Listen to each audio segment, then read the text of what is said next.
کچھ لوگ حضرت امام حنیفہ کے پیرو ہیں، انڈیا میں وہ زیادہ ہیں، کم سے کم نارتھ انڈیا میں تو ہیں۔ کچھ لوگ امام شافعی کے گروپ کے ہیں، کچھ لوگ امام احمد بن حنبل کے گروپ کے ہیں، کچھ لوگ امام مالک کے گروپ کے ہیں۔ دنیا کے بعض ملک ہیں جہاں انہی کی میجورٹی ہے، مثلا افریقہ میں مالکیوں کی میجورٹی ہے، الگ الگ جگہوں پر الگ الگ کی میجورٹی ہے، اور سب جگہ پر ان کو ہر ایک بتاتا یہ ہے کہ جس میں آ گئے آپ بس اسی میں رہنا، اور ان چاروں میں سے ایک ہی امام کے پیچھے رہنا، کسی دوسرے کی مت سن لینا، حق پر ان کو بھی ماننا لیکن کرنا ہرگز مت ان کے جیسا، ایک ہی پارٹی کو پکڑ لینا بس۔ قرآن نے یا رسول اللہ صلی اللہ علیہ وسلم نے ایسا نہیں کہا تھا آپ سے کہ آگے کچھ لوگ بڑے اسکالر ہوں گے، قابل قدر ہوں گے، ان میں سے کس الگ الگ لوگ ایک ایک کے پیچھے ہو جائیں اور کسی اور کی پھر ہرگز کی قیمت پر نہیں مانیں۔ اچھا جب دوسرے بھی حق پر ہیں یہ بھی مانیں تو پھر کر کیوں نہیں سکتے؟ ان کی جو کچھ انہوں نے بتایا وہ کیوں نہیں کر سکتے؟ تو اس کا جواب یہ دیا جاتا ہے کہ وہ اس لیے نہیں کر سکتے کہ یہ نفس کی پیروی ہو جائے گی، لوگ آسان آسان چھانٹ لیں گے، بھئی آسان چھانٹ لیں گے تو کیا حرج ہے؟ تو کچھ یہاں سے جو مسئلہ یہاں آسان ملا اسے لے لیں گے، جو مسئلہ دوسری جگہ آسان ملا اسے لے لیں گے، ایسا کر لیں گے۔ لوگ نے کہا بھئی اس میں کیا آپ کو پریشانی ہے؟ تو کہتے ہیں یہ نفس کی پیروی ہو جائے گی، اور نفس کی پیروی گناہ ہے۔ نفس کی پیروی کی یہ ڈیفینیشن من گھڑت ہے، جھوٹی ہے، رسول اللہ صلی اللہ علیہ وسلم کی حدیث کے خلاف ہے، رسول اللہ صلی اللہ علیہ وسلم کی مشہور سنت کے خلاف ہے۔ مشہور سنت،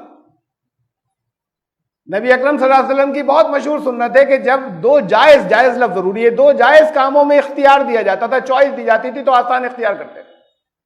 یہ بہت مشہور سنت ہے، دو جائز کاموں میں جب چوائس دی جاتی تھی تو آسان لیتے تھے، مشکل نہیں۔ یہ نہیں کہ ہم نبی ادارہ تھا اور ہمارا دل چاہ رہا ہے کہ اپنے آپ کو سختیوں میں جان کر نہیں ڈالتا۔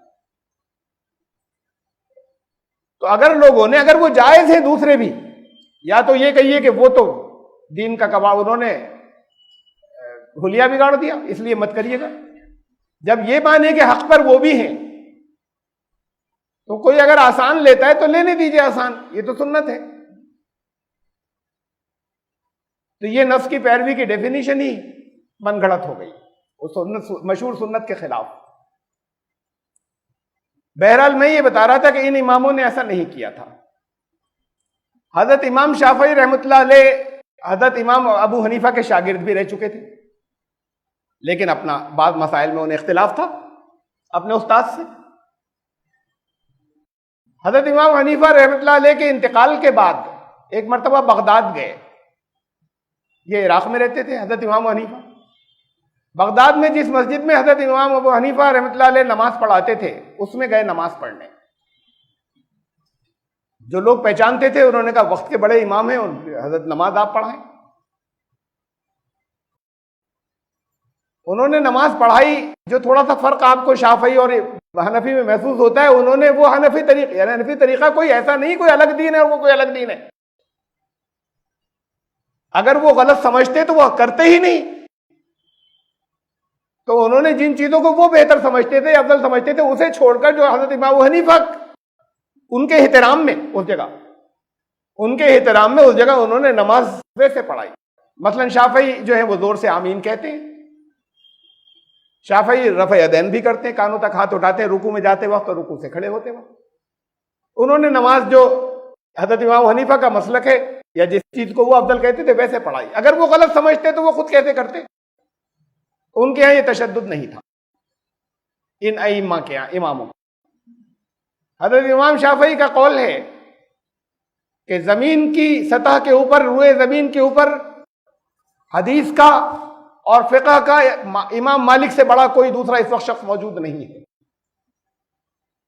اب ان کا الگ فقہ ہے، امام مالک کا مالکی فقہ ان چار میں سے ایک، اور یہ امام شافعی ان کی الگ ہے، اور ان کے بارے میں یہ فرمایا ان لوگوں میں نہیں تھا تعصب، ان حضرات میں، جو اب ہمارے یہاں یہ شکل اختیار کر گیا ہے کہ خبردار ان کی جیسی مت کر لینا ورنہ گناہ ہو جائے گا۔ سب اب یہ پارٹیاں پکی رہنی چاہیے. یہ جو ائمہ تھے یا امام تھے، اس میں سے حضرت امام حنیفہ کوفہ کے رہنے والے تھے. یہ اسکرین پر آپ نے دیکھیے.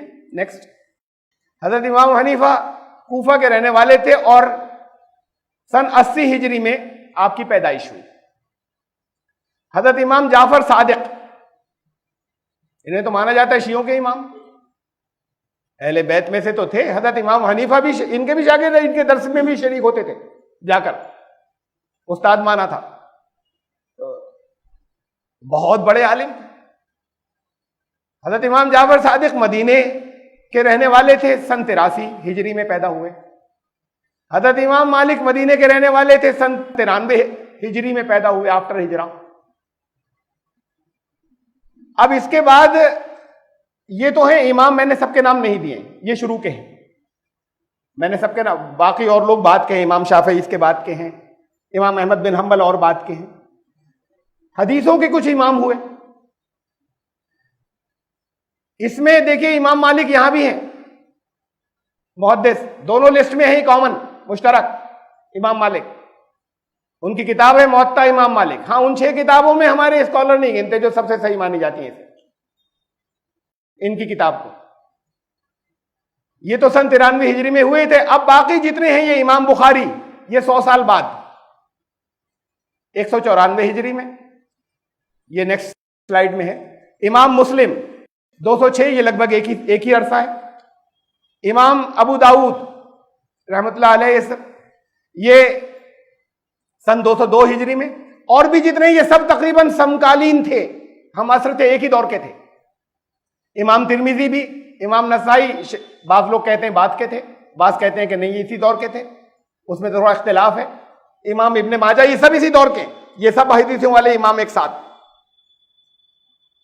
ان کے تقریباً 100 سال بعد فقہ والوں کے، یہ فقہ والے پرانے ہیں، ان سے 100 سال پہلے کے. اور یہ حدیث کے جو امام جن کو ہم نے اماموں کا درجہ دیا ہے، یہ اس کے 100 سال بعد کے. یہ فقہ حنفی، فقہ یہ فقہ مالکی، یہ تو بالکل شروع میں مرتب ہو چکی ہے. اب ذرا سا یہ سوچئے، 80 ہجری میں پیدا ہوئے، 20 سال کی عمر کے بعد 23-24 سال کی عمر سے درس دینا شروع کر دیا تھا، یعنی 100 ہجری ہو گئی. ان سب کو یہ بھی سب ایک ہی اس کے ایج کے ہیں. امام مالک کے لگ بھگ برابر کے ہیں. امام جعفر صادق، ان سب نے تقریباً ایک ہی عمر کے اندر اپنے درس کا سلسلہ شروع کر دیا تھا. یوں سمجھیے اگلی صدی آ گئی، سن 100 ہجری. 100 ہجری کا مطلب رسول اللہ صلی اللہ علیہ وسلم کو ابھی 90 سال گزرے ہیں. ہجرت کے بعد وفات ہوئی سن 10 ہجری میں، تو ابھی 90 سال گزرے ہیں. یہ 90 سال بعد کی بات ہے جب یہ امام ہوئے اور درس دینا شروع کیا. ابھی حدیث والے لوگ نہیں تھے، کوئی تھا ہی نہیں جس نے حدیثیں مرتب کی ہو. امام مالک کر رہے تھے بس. اس وقت لوگوں کا دین کیا تھا؟ وہ حنفی تھے یا شافعی تھے یا مالکی تھے یا حنبلی تھے یا اہل حدیث تھے؟ اس وقت کیا باطل تھا؟ اب بات کو جا کر ٹھیک ہوا. اس وقت دین کیا تھا لوگوں کا؟ اس وقت بھی دین تھا اور آج سے اچھا تھا.